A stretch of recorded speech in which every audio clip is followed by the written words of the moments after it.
All right, thanks everyone with Creative Mornings. This is such a treasure to have this monthly event, and thank you guys so much for having me. I'm not good at standing still, so I may just try to land right there. All right, good.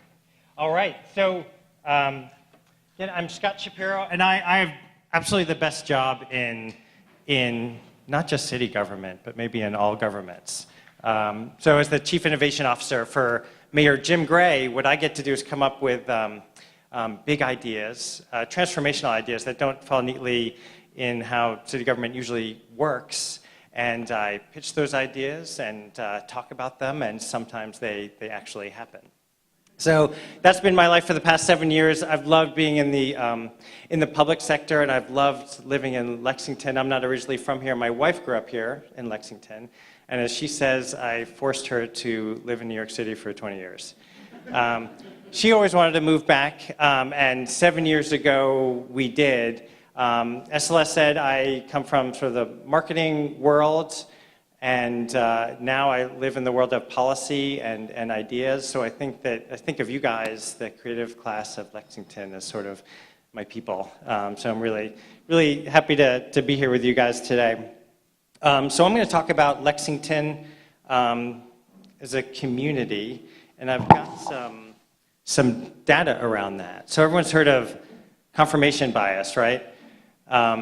So I'm about to give you a whole lot of data to confirm your bias about Lexington. How many people love Lexington? How many people love living here? Yeah, there's actually data around this. There was a study a few years back about city satisfaction, and Lexington had one of the highest ratings in the country in terms of percent of people who were very satisfied with their city. It turns out one of the other university cities that I'm going to be talking about today, Fort Collins, was number one, but a lot of the university cities were sort of clustered towards the top end, and we'll talk about why that is. So today, when I talk about community, I'm going to give some data behind our community, and I'm also going to talk about how that almost fell apart back in the 70s, and with an eye towards sort of how precious community is, and how we all need to remember that we need to keep working at it. So has everyone seen the blue horse around town? So I should have put up the city seal. So generally, for generations, the government had used the city seal, which had like tobacco leaves and some other interesting things in it, as a symbol of the government, and it's still the official symbol of the government. But what we've done is transition to using the blue horse in this version, and for all the design geeks out there, the flat version here, as this new symbol of the city. And this was done by this amazing design firm called Pentagram, who took a look at Lexington, and they came to the same conclusions that I'm going to come to today through data, and they came to the same conclusions about Lexington just through their own sort of design process. So they looked at Lexington and found, yes, there's this equine heritage. It is the urban services boundary, the horse farms, which are amazing. This is a key part of the city. And then inside the urban services boundary, there is a creative agency, right? There's a lot of creativity going on, a lot of innovation.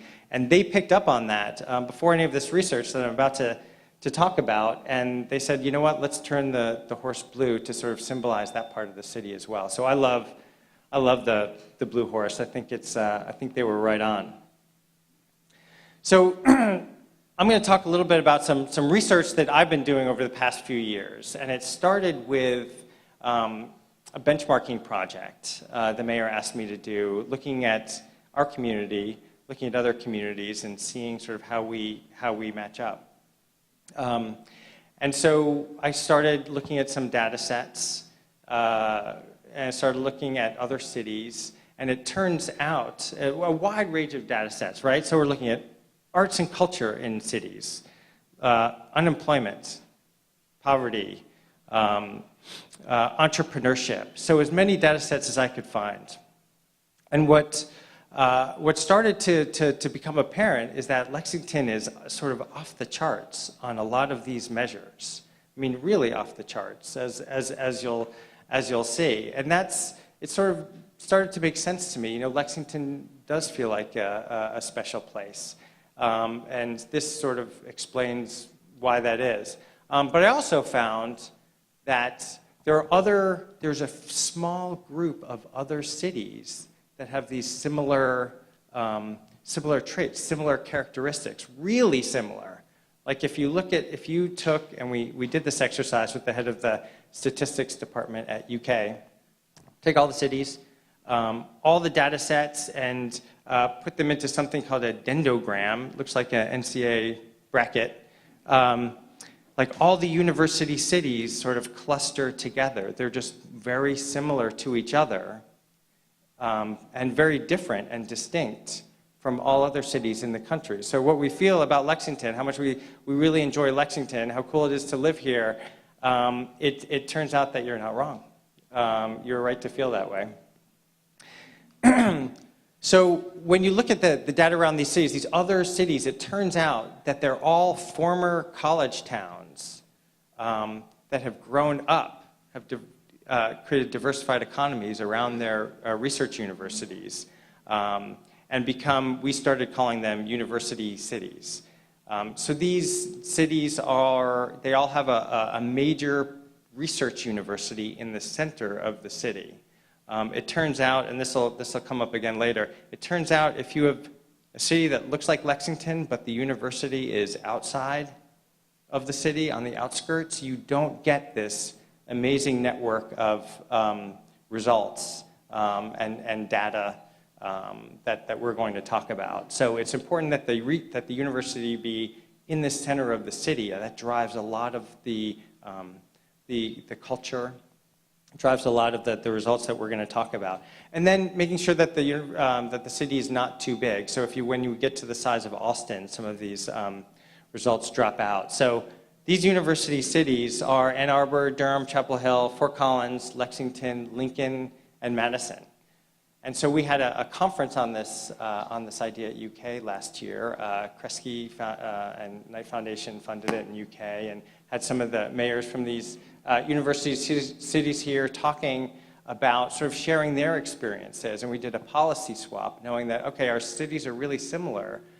Maybe if something's working in Madison, it'll work here. Maybe if something's working here, it'll work in Fort Collins. And so we're in discussions and talks with these folks.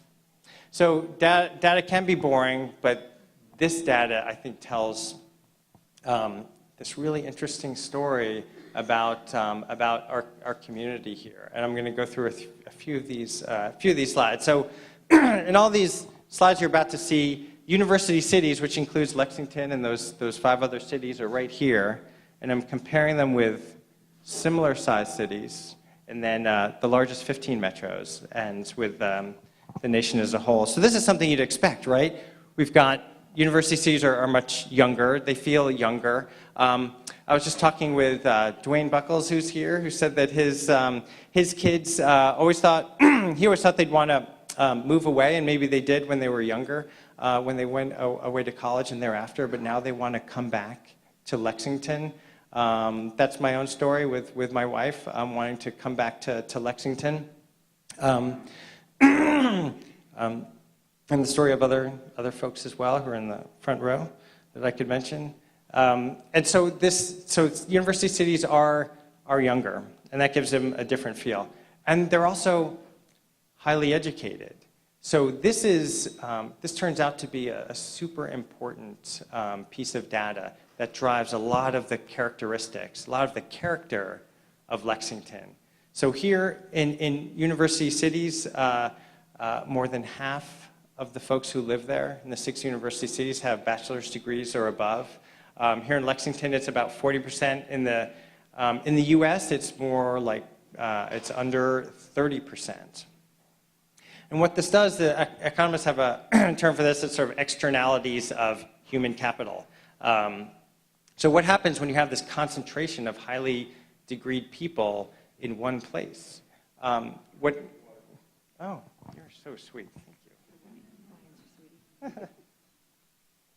Thanks so much. It's Lexington allergies.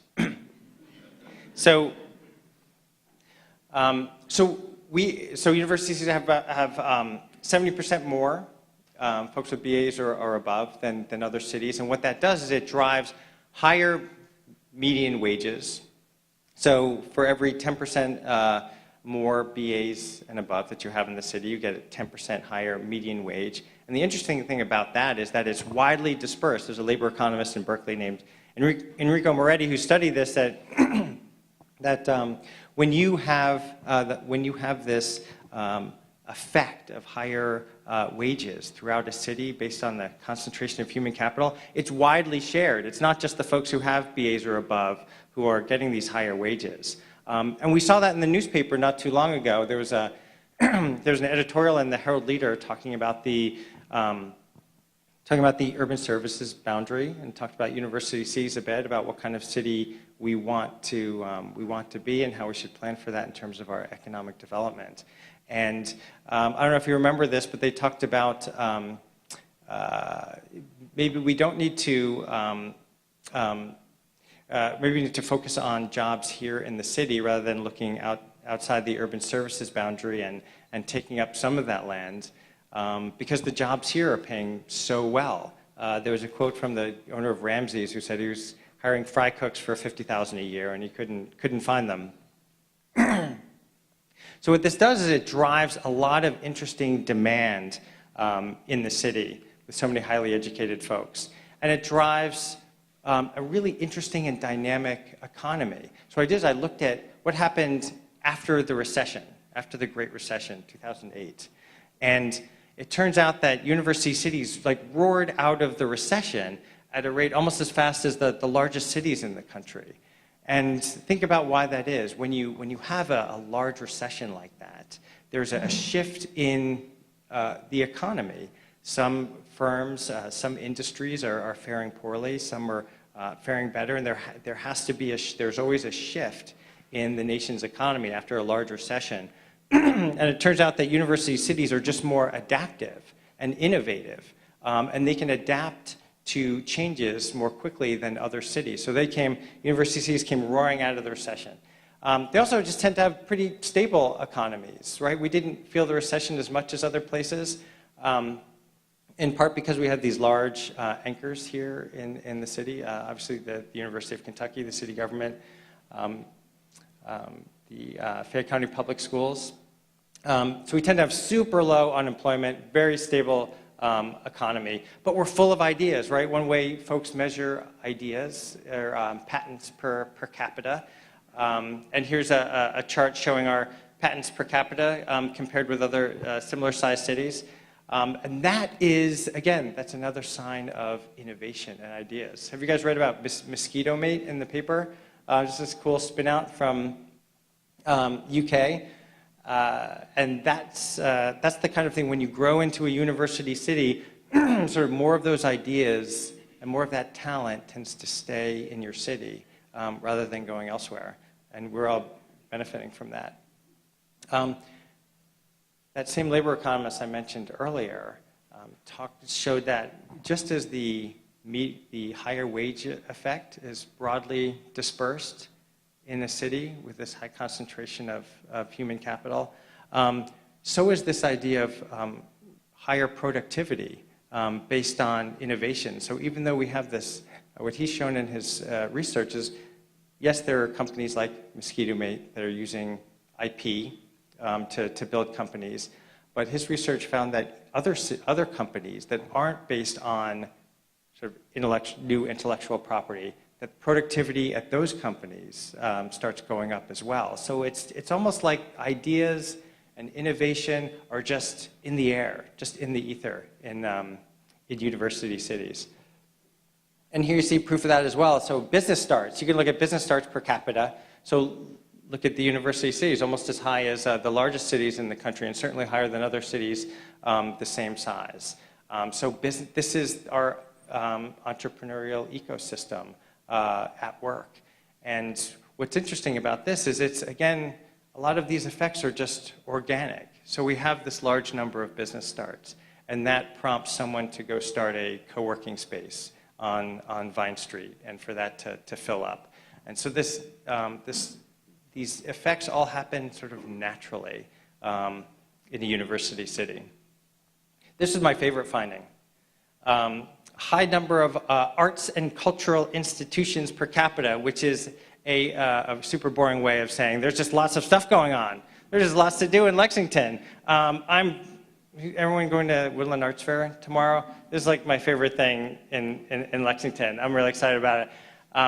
But it shows up in the data that there's just lots of arts and cultural institutions, which translates to lots of things to do. And again, this is based on the demand that's created by the folks that live in these university cities. Here's another interesting data point. All these university cities, Durham's a bit of an outlier, but tend to have really low violent crime rate. This is not just a little bit lower than other cities. It is really low. In Lexington, our violent crime rate, we have one of the lowest violent crime rates of any city our size in the country. I mean, it's low and trending lower. Obviously, violent crime is trending lower across the country, but in Lexington, it started low and is getting even lower. That just points to this quality of life. And here's another indicator of quality of life here in Lexington and in other university cities. You can take a look at nonprofits per capita, which is an indicator of a thriving civil society. Does everyone get the Good Giving Guide? I'm just amazed at all the nonprofits in there that one can give to here in Lexington. And it's just not the case in other cities, or it's not as concentrated. So I've talked about sort of why Lexington is a super cool place to be.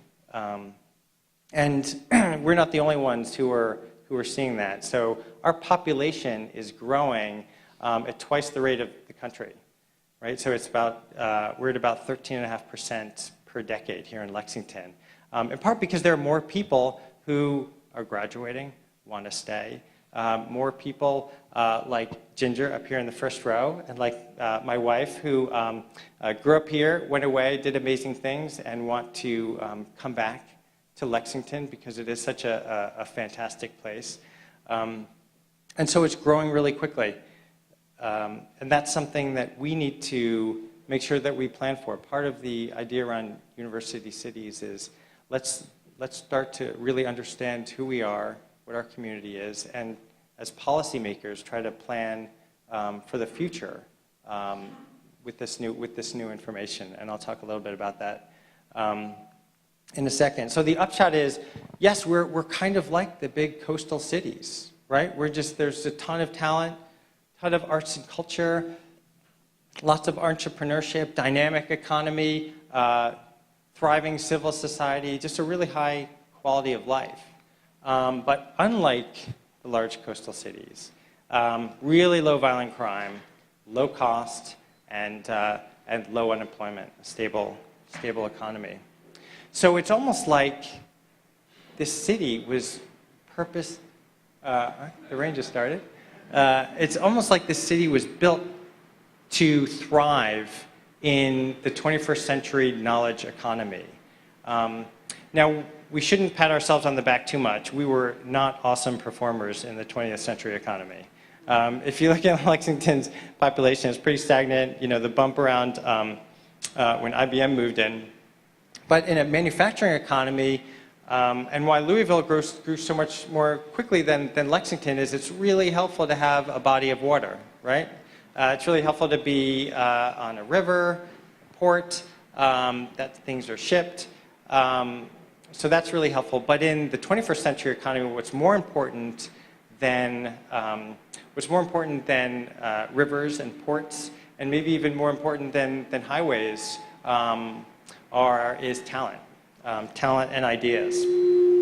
And so I'll put in a plug for the website. If you want to learn more, universitycities.org. We're having another event at UK, September 20th. More research is going to be unveiled. But this drove us as policymakers to think, okay, how do we capture this? How do we leverage this? This new understanding about our city. And so knowing that we have this thriving knowledge economy that's growing, really the fuel for the knowledge economy is connectivity, is fiber. And so we wanted to become the largest gigabit city in the country, and that's what we're doing right now. How many are super happy with their internet access right now? And price? None. Okay, good. So what we did a few years ago, there was no model for doing this in the country. The only citywide fiber network in a significantly sized city was in Chattanooga, and they did that because they own their own municipal utility. We don't. And they got a little check for $100 million from the federal government. And they were able to build this citywide fiber optic network. So they get just gigabit speeds. It's just basically unlimited speeds. And so that started attracting economic activity in Chattanooga. There's a study around it. It's almost $1 billion worth in a city that's half our size and doesn't have a major research university like we do. And so Mayor Gray said, let's become a gigabit city. And we worked at it for years because there was no pathway. But what we ended up doing is attracting a private company called Metronet that's spending between $70 and $100 million to build a citywide fiber optic network. We wanted to make sure it didn't just exist in certain neighborhoods, in certain pockets. We wanted it to be broadly shared inside the urban services boundaries, sort of the whole city, and that's what's happening. They started building in January. They're going to start offering their service imminently to the first part of the city. It's a 3-year project, but again, we think that this is the kind of thing that a university city needs, is this connectivity, and it's happening. But now things are going to turn dark. So a few decades ago, there was a plan. And this plan, this is from 1963, Comprehensive Transportation Study and Major Route Needs. So there was a few decades when planners in Lexington thought that we needed to, and not just in Lexington, across the country, car throughput was paramount, right? How can we get more cars going through our highway system all across the country, through cities? Throughput. And I will say that many roads are still graded by transportation engineers with an A through F scale.